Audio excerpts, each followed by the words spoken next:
자, 여러분, 예수께서는 하늘로 올라가셨습니다. 이제 그분의 제자들, 이 땅에 남겨진 그 사람들에게 어떤 일이 일어났는지 우리가 좀 살펴보지요. 자, 여러분, 11사도의 이름이 여기에 등장하고 있습니다. 한번 확인해 볼까요? 베드로, 요한, 야고보, 안드레와 빌립, 도마와 바돌로메, 마테와 알페오의 아들 야고보, 셀로딘 시몬, 야고보의 아들 유다. 몇 명입니까? 11명이죠. 왜 11명이죠? 12에서 하나가 빠졌으니까요. 가룟 유다가 빠졌으니까요. 자, 이 사람들 여기 보니까 셀로딘 그랬습니다. 셀로딘 시몬. 이 셀로딘이라는 말은요, The Zealot, 열심당이라는 뜻입니다. 열심당이 누군지 아시죠? 당시에 무력혁명을 주장하던 총은 없었죠. 칼 들고 일어나자 했던 사람들, 그 사람들이 열심당입니다. 그들이 12제자 중에 있었고, 사실은 가룟 유다도 그런 사람이었을 걸로 추정되는데 그가 예수를 버렸습니다.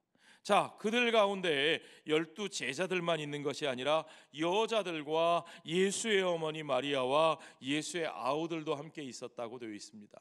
누가는 특별히 누가복음에서부터 예수를 따르던 자들 중에 여인들이 함께 있었고 그들이 열심히 주의 사역을 후원했다는 사실을 기록하고 있습니다.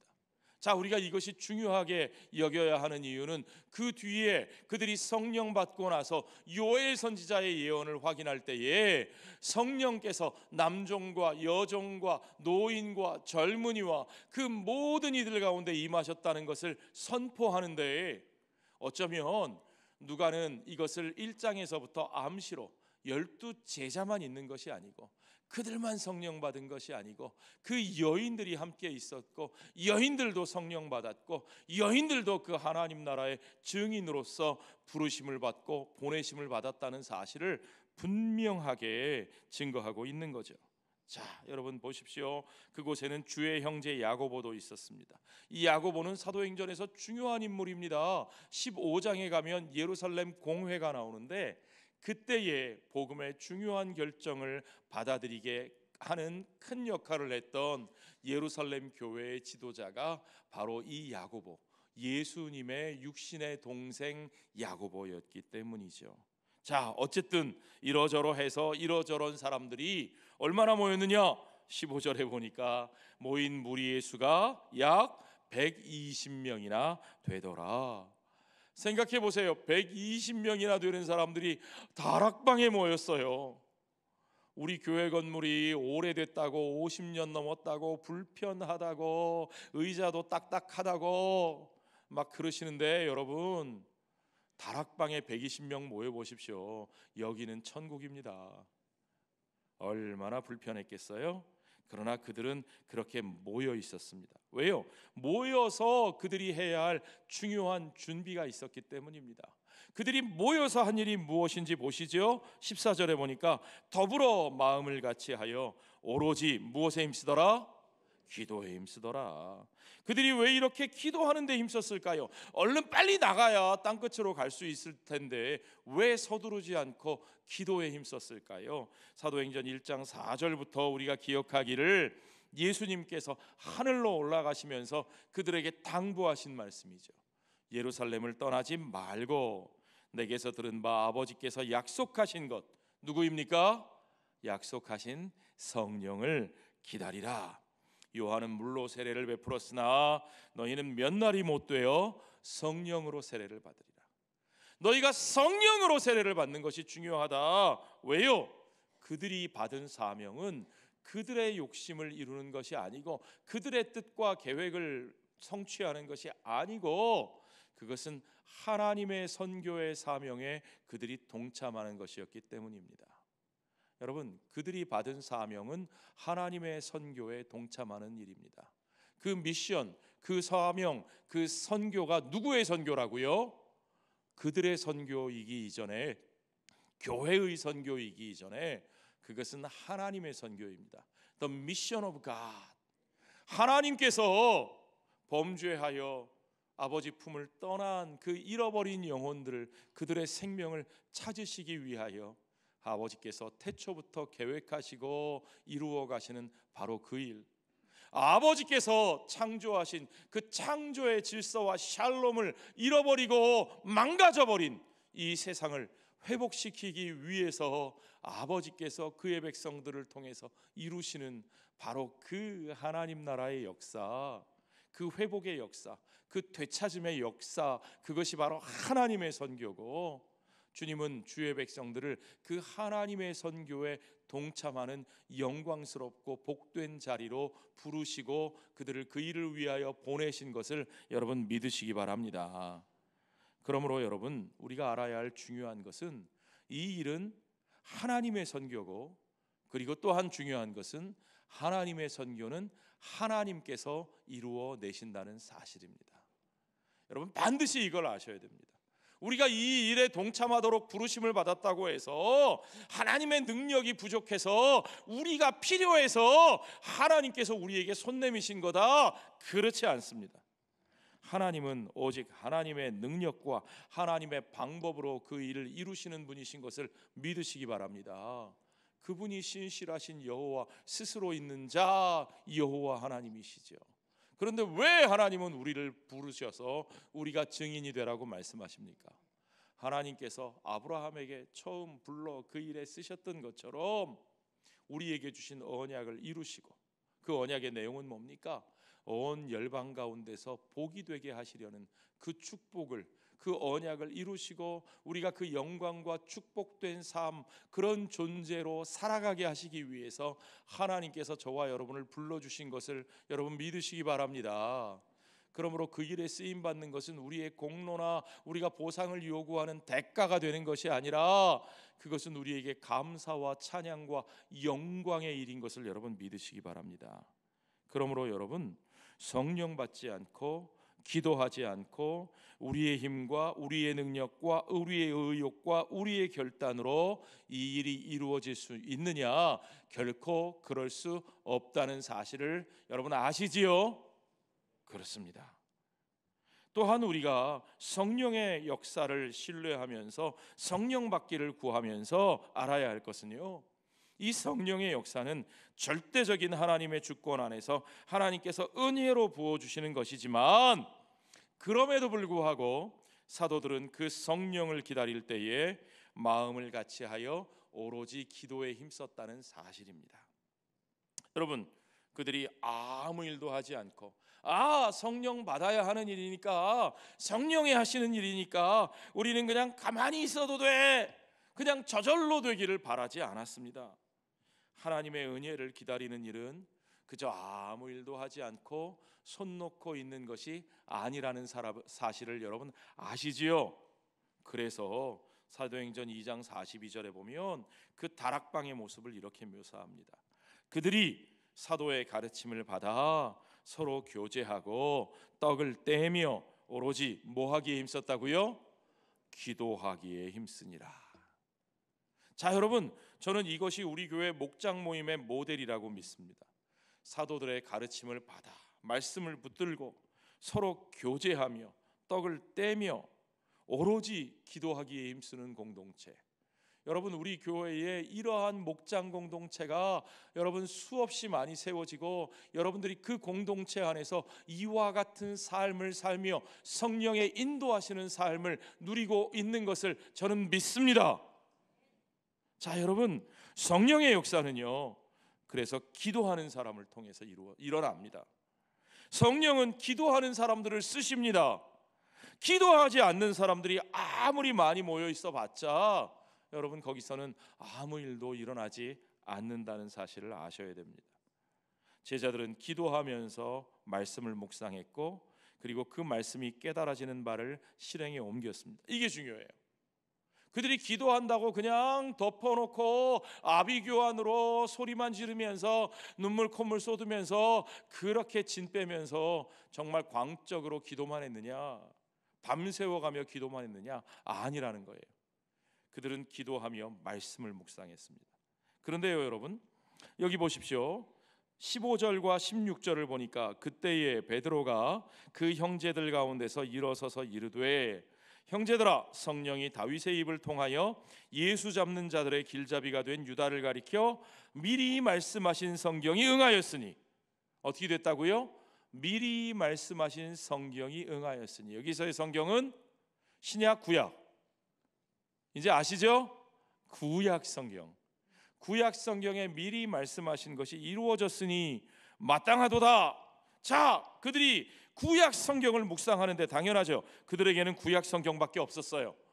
그런데 이제 그들 가운데서 일어난 그 일들, 그들이 목격한 예수 그리스도의 행적과 말씀과 그의 죽으심과 그의 고난과 죽으심과 부활의 역사와 그가 하늘로 올라가실 때까지의 일과 그를 대적했던 가룟 유다의 그 모습과 그가 결국 최후에 어떻게 되어지는지 하는 일들과 그 모든 일들을 보면서 그들이 다시 성경 말씀을 읽다 보니, 자, 그들이 성경을 이제는 예수님이 가르치신 방법으로 읽기 시작했어요. 예수님이 그들에게 성경을 어떻게 가르치셨습니까? 여러분, 누가복음 24장 다시 한번 떠올려 보세요. 거기 44절부터 보니까 모세의 율법과 선지자의 글과 시편에 누구를 가리켜? 나를 가리켜, 예수 그리스도를 가리켜 기록된 모든 것이 이루어져야 하리라. 그러시고는 성경을 깨닫게 하시고 46절에 보니까 이같이 구약 성경에 말한 바와 같이 그리스도가 고난을 받고 제3일에 죽은 자 가운데서 살아날 것과 또 그의 이름으로 죄 사함을 받게 하는 회개가 예루살렘에서 시작하여 모든 족속에게 전파될 것이 성경에 기록되었다고 예수님께서 말씀하셨던 그대로, 그 말씀대로, 그 가르침대로 구약을 다시 보게 된 거죠. 그 구약의 이야기가, 구약 성경의 그 하나님의 백성들의 모든 이야기가 결국은 예수 그리스도의 이야기를 향한 것이었고, 예수 그리스도의 이야기를 통해 성취되는 것이었고, 예수 그리스도의 이야기 속에 그 모든 이야기의 그 모든 문제들의 해답이 들어있는 것을 그들이 깨닫게 되었다는 겁니다. 그래서 그들이 다윗의 이야기 시편을 읽으면서도 그들은 그 이야기 속에서 예수 그리스도에게 일어난 일, 그리고 다윗의 대적자들에게 되어진 그 일을 예수 그리스도를 대적한 유다에게 일어난 일로 읽어내기 시작했다는 겁니다. 그 한마디로 말하면 그들이 뭘 배웠느냐? 구속사적 성경 읽기를 배웠어요. 구속사적 성경 읽기. 자, 여러분, 이게 무슨 말인지 보세요. 자, 이 말씀을 통해서 그들은 그리스도께 일어난 그 일이 어떤 일인지를 바로 알게 되었고, 그리스도의 이야기를 통해서 그들은 구약 성경의 하나님의 백성들의 이야기의 해답이 무엇인지를 알게 되었습니다. 그리고 그들은 이 말씀을 통해서 지금 여기서 그들이 해야 할 일이 무엇인지를 바르게 분별하기 시작합니다. 시편 69편 다윗의 이야기죠. 다윗을 대적한 자들에 대한 이야기죠. 그 이야기가 가룟 유다에게 일어난 일로 읽혀지고 그것이 마땅하다, 그가 그렇게 비참한 최후를 맞는 것이 마땅하다고 확인했고, 또 시편 109편의 그 이야기를 통해서도 이제 그렇게 그 비참한 자의 최후를 맞이한 그들이 이제 해야 할 일이 무엇인지를 분명하게 확인할 수 있었습니다. 그것은 유다의 빈자리를 채우는 겁니다. 유다의 빈자리를 비워두지 않고 버려두지 않고 그 자리를 합당한 자에게 채우게 하는 것이었죠. 사도행전 1장 20절 보십시오. 시편에 기록하였으되 그의 거처를 황폐하게 하시며 거기 거하는 자가 없게 하소서 하였고, 시편 69편입니다. 또 일러스되 그의 직분을 타인이 취하게 하소서. 이것은 시편 109편에 나오는 다윗의 이야기입니다. 자, 여러분 보세요.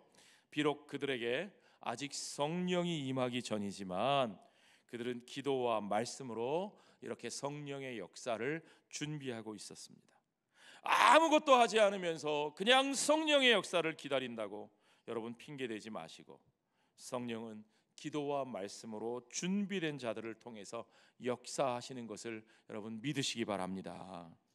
여러분, 기도와 말씀 외에 다른 어떤 것으로 우리가 무엇을 이룰 수 있다? 우리의 열심으로, 우리의 부지런함으로 내가 내세우는 의로 무엇을 이룰 수 있다? 여러분 절대 그렇게 생각하시면 안 되는 겁니다. 자, 이제 그들은 사도가 어떤 사람인들인지를 분명하게 확인합니다. 사도의 역할과 직무, 자격을 분명하게 확인하고 있습니다. 그들은 사도가 바로 부활의 증인이라는 사실을 누구보다도 분명하게 확인해 주고 있습니다. 20절 21절 보십시오.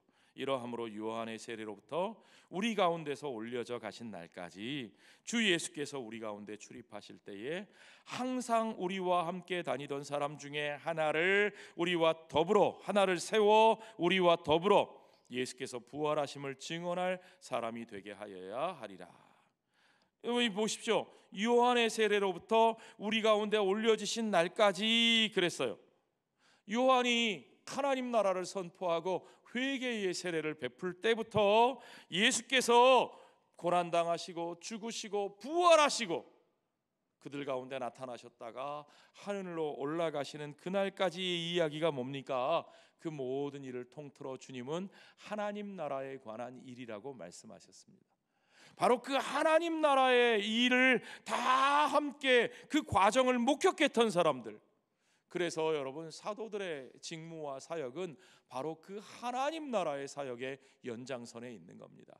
저와 여러분 오늘 우리들의 교회의 사역도 여러분 다른 것 아니고 바로 그 하나님 나라를 증거하는, 하나님 나라를 이 땅에 세워가는 일에 연장선상에 있다는 사실을 여러분 믿으시기 바랍니다. 그래서 그 나라를 위하여 누구를 세우느냐? 예수께서 부활하심을 증언할 사람을 세운다는 겁니다. 이게 사도의 임무입니다. 다른 것 없습니다. 예수의 부활을 증거하는 겁니다. 사도가 교회 공동체에서 무슨 신방도 해야 되겠고, 무슨 병 고치는 일도 해야 되겠고, 무슨 구제 일도 해야 되겠고, 해야 될 일이 수없이 많지만 뭐 어떤 때는 교회 행정도 하고 인사도 하고, 아이고 저도 연말 연초에 행정과 인사 때문에 얼마나 정신이 없는지 몰라요. 그 모든 일들 해야 되겠지만, 그러나 사실은 그들의 임무는 그게 아니라 예수의 부활을 증언하는 겁니다. 예수께서 이 땅에 오셔서 고난받으시고 죽으시고 다시 살아나셨다. 그 사망과 죄의 권세를 이기고 승리하셨다. 그러므로 이 땅에 하나님의 나라가, 하나님의 통치가 이미 이루어졌다는 사실을 증언하는 것. 그러므로 사도들이 해야 될 가장 중요한 일은 이 땅에 이미 임하신, 승리하신 하나님의 나라, 하나님의 통치를 증거하고 선포하고 가르치고 그렇게 살게 하는 일입니다. 우리가 그 일에 집중해야 됩니다, 여러분. 그것이 빠지면 우리의 신앙이 모든 것이 헛것이라고 사도 바울은 고린도전서에서 부활이 없으면, 만약에 부활이 없으면 우리가 믿는 모든 것이 헛된 것이고 우리가 세상에서 제일 불쌍한 사람이라고 말하지 않습니까? 여러분 이제 그 부활의 증인으로 12명을 채웁니다. 이게 중요한데 여러분 보십시오. 왜 12이어야 될까요? 아니 그냥 11명이 열심히 하면 안 됩니까? 왜 꼭 12이어야 됩니까? 자 보십시오. 먼저 베드로가 제시하는 자격에 합당한 사람을 여러분 세웁니다. 그 두 사람은 요셉과 마띠아입니다. 그런데요 여러분, 만약에 이 두 사람 중에 투표를 하라 그러면, 제가 이 초대교회 공동회 회원이어서 저보고 투표하라 그러면 저는 아마 요셉을 찍을 것 같아요. 왜 요셉을 찍느냐?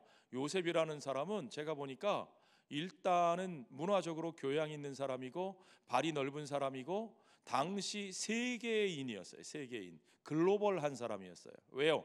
그 사람은 요셉이라고 하는 히브리 이름을 가지고 있을 뿐만 아니라 유스도라고 하는 헬라식 이름도 가지고 있어요. 여러분 사실은 저도 이름이 두 개인데 아시는지 모르겠어요. 제가 장덕상인데, 제가 미국에 제가 다니던 신학교에 가면 선생님들과 학생들이 저를 헤이 데니스 그렇게 부릅니다. 제가 데니스 챙이에요. 데니스. 예. 요셉이라는 사람이 그런 사람이었어요. 요셉도 있고 또 헬라어를 사용하는 사람들 속에 가면 유스도라 하는 헬라식 이름으로 불리고, 그는 최소한 글로벌한 사람이었고 당시 세계 문화를 주도하는 헬라 문화권에 익숙한 사람이었고 그러니까 아마 외국어에도 능통한 사람이었을 거예요. 그러니 저 같으면 이런 사람이 교회의 일꾼이 되면 좋잖아요. 그 사람 찍었을 것 같은데 그런데 제비 뽑힌 사람은 누구였어요? 마띠아였습니다. 저 같은 사람의 계산과 생각대로 되어진 일이 아니라 하나님께서 그들 가운데 세우신 사람이었던 거죠. 그리고 중요한 건 이겁니다. 그 공동체는 자기들의 생각대로 되지 않았다고 불평하고 원망하는 것이 아니라 시비하는 것이 아니라 그렇게 제비 뽑아 세워진 그 마띠아를 받아들이고 그 모든 결과에 그들이 순종했다는 사실입니다. 그게 하나님이 하시는 일이죠. 그렇죠, 여러분? 하나님의 교회에서는 마땅히 하나님이 역사하시는 것을 믿고 우리가 그 모든 정당한 결과에 대해서 내 뜻대로 되지 않아도 순종하고 따르는 믿음이 저와 여러분에게 있어야 할 줄로 믿습니다. 자, 여러분, 그래서 그가 11사도와 함께 12를 채우게 됩니다. 왜 12인지 다시 한번 묻습니다. 자, 여러분, 12 하면 우리에게 떠오르는 것이 있습니다. 뭐죠? 이스라엘의 12지파입니다. 그렇습니다. 마태복음 19장 28절에 보니까 예수께서 이르시되 내가 진실로 너희에게 이르노니 세상이 새롭게 되어 인자가 자기 영광의 보좌에 앉을 때에 나를 따르는 너희도, 이 너희가 누굴까요? 예수님이 부르신 12 제자들이죠. 그 12 제자들이 12 보좌에 앉아 누구를 심판해요? 이스라엘 12지파를 심판하리라. 12지파를 심판할 권세를 가진 12지파의 대표자, 리더십, 영적 리더십을 그들에게 주신 겁니다. 한마디로 말하면 이제 주님은 새로운 이스라엘로 주님의 제자들을 세워주신 거죠.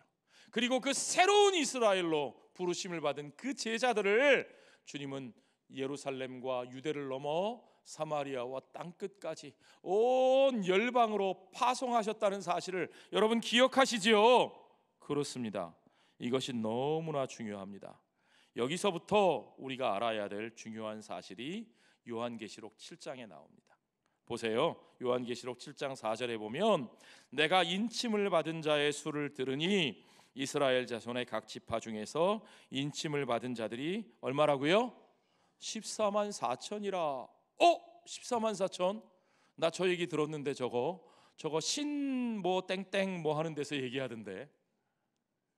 여러분 14만 4천 이야기는요 신 땡땡만 얘기하는 게 아니고요, 모든 이단 사이비들 자기들만 구원받는다, 자기들에게만 구원이 있다라고 주장하는 사람들이 단골 메뉴로 끄집어내는 게 바로 이 숫자예요. 14만 4천. 너 다니던 교회 구원받는 거 아니야. 우리들 14만 4천만 구원받고 이 숫자가 차면 문이 닫혀. 그러니까 빨랑 들어와라. 그들의 단골 메뉴죠. 그런데 여러분 이 14만 4천은 그런 뜻이 아닙니다. 요한계시록에 인침을 받은 백성의 수 14만 4천, 그 수가 다 찼다는 말씀은, 자 여러분 우리 산수 한번 해봅시다. 14만 4천에서 우선 공세계를 떼놓고, 계산이 어려우니까요 제가 산수에 약해요. 144만 따져봅시다. 먼저 144가 어떻게 나옵니까? 자, 12 곱하기 12이 144죠. 12은 뭡니까? 이스라엘의 12지파. 또 12은 뭡니까? 예수님이 부르신 12제자, 옛 언약에 속한 모든 백성들, 그리고 이제 그들을 심판할 자들로 부르시고 온 열방 가운데로 보내신 새 이스라엘의 대표자들 12, 그 12과 12 옛 언약의 백성과 오고 오는 새 시대의 모든 구원받은 백성들, 땅끝에서 부르시는 그 백성들의 숫자를 합치면 12 곱하기 12 144라는 상징적인 숫자가 나오고, 거기에 1000을 곱하면 1000이 뭐예요? 완전수죠. 완전수. 그들의 수가 완전히 찼다는 뜻입니다. 그 완전수 1000을 곱하면 14만 4천이 나오죠. 제 산수가 맞죠? 그렇습니다, 여러분. 계시록 21장에 보면 그 새 예루살렘에 그 12지파의 이름이 성문에 기록되어 있다고 말씀하시고, 그 모든 성문 가운데 들어오는 자들이 바로 그 온전한 옛 언약의 백성과 새 이스라엘의 대표들을 통하여 온 열방 가운데서 들어오는 그 구원받을 자의 수가 온전히 찬 것을 주님께서 우리에게 가르쳐 주고 계시는 거죠. 그렇습니다, 여러분. 온 세상을 향한 주님의 이 영광스러운 구원의 역사와 통치가 바로 이 12를 통해서 시작되는 겁니다. 주님은 그 일이 온전한 이스라엘 백성 모든 지파로 세우심을 받은 온전한 주님의 제자들의 수를 통해서 온 열방 가운데로 퍼져가기를 원하고 계신 겁니다. 이게 주님의 뜻이에요. 여러분, 그래서 하나님의 공동체는 바로 이 온전한 수를 채우는 것이 중요합니다. 그 온전한 수에 저와 여러분이 들어 있습니다. 주님은 저와 여러분 중에 어느 누구 하나도 빠져도 된다고 말씀하지 않으시고, 그의 백성 온 이스라엘을 주님이 부르사 그들 모두를 온전히 채워, 그들 모두를 세워 그들을 다 땅끝으로 열방으로 보내시는 주님이신 것을 여러분 믿으시기 바랍니다. 그 주님이 우리를 열방으로 보내사 아브라함에게 주셨던 언약처럼 바로 저와 여러분을 통해서 온 열방이 복을 받고 온 열방이 주께 돌아오는 그 역사를 이루어 내시는 것을 믿으시기 바랍니다. 그 복된 역사가 이제 온전한 수로 세워지고 성령으로 덧입혀지는 주의 제자들을 통해서 시작됩니다. 그리고 그 복음의 역사를 통해 저와 여러분이 그 놀라운 축복의 한 사람이 되었고, 그리고 또한 저와 여러분을 통해서도 그 놀라운 축복이 우리의 이웃 가운데로 우리를 보내시는 땅끝으로 그 역사가 퍼져가는 것을 여러분 아셔야죠. 어떤 분 그렇게 생각할 수 있습니다. 보내심을 받는 건 은사와 성격이 되는 사람만 가는 거야. 어떤 사람들은 개방적이고 어떤 사람은 사교적이어서 어떤 사람들은 널리 나아갈지 모르지만 나 같은 사람은 그런 거 못해. 나 같은 사람은 그냥 여기서 이곳에서 우리끼리 이렇게만 지내는 게 좋아. 나 같은 사람은 목장도 하던 사람들하고만, 내가 편한 사람들하고만, 우리끼리만, 우리 식구하고만. 아니요, 여러분. 나 같은 사람이 아니라 성령 받은 주의 제자들은 온전히 그들의 삶의 자리로 보내심을 받은 것을 여러분 믿으시기 바랍니다. 어느 누구 한 사람 예외 없이 주님이 우리를 보내신 삶의 자리가 있습니다. 그 삶의 자리가 우리들의 땅끝입니다. 그 땅끝에서 우리가 축복을 선포하고 하나님 나라의 통치를 증거할 때 저와 여러분을 통해서 하나님 나라의 복음이 이 땅 가운데 확장되며 우리 주 예수 그리스도의 오실 날에 그들이 주님을 온전히 영접할 수 있도록 그들을 준비시키는 놀라운 역사가 저와 여러분의 삶을 통해서 우리들의 교회 공동체를 통해서 그 일이 이루어질 줄로 믿습니다. 여러분, 오늘 그렇게 함께 채워지고 세워져서 말씀과 기도와 성령으로 준비되어서 우리를 보내신 삶의 자리, 우리 가족들 가운데로, 우리의 이웃들 가운데로, 나의 일터로, 나의 사랑하는 이 부산과 나의 사랑하는 조국의 구석구석으로 보내심을 받은 저와 여러분의 삶이 바로 그 하나님 나라, 예수의 부활로 하나님 나라의 승리와 통치를 증거하는 저와 여러분의 삶이 되시기를 주의 이름으로 축원합니다.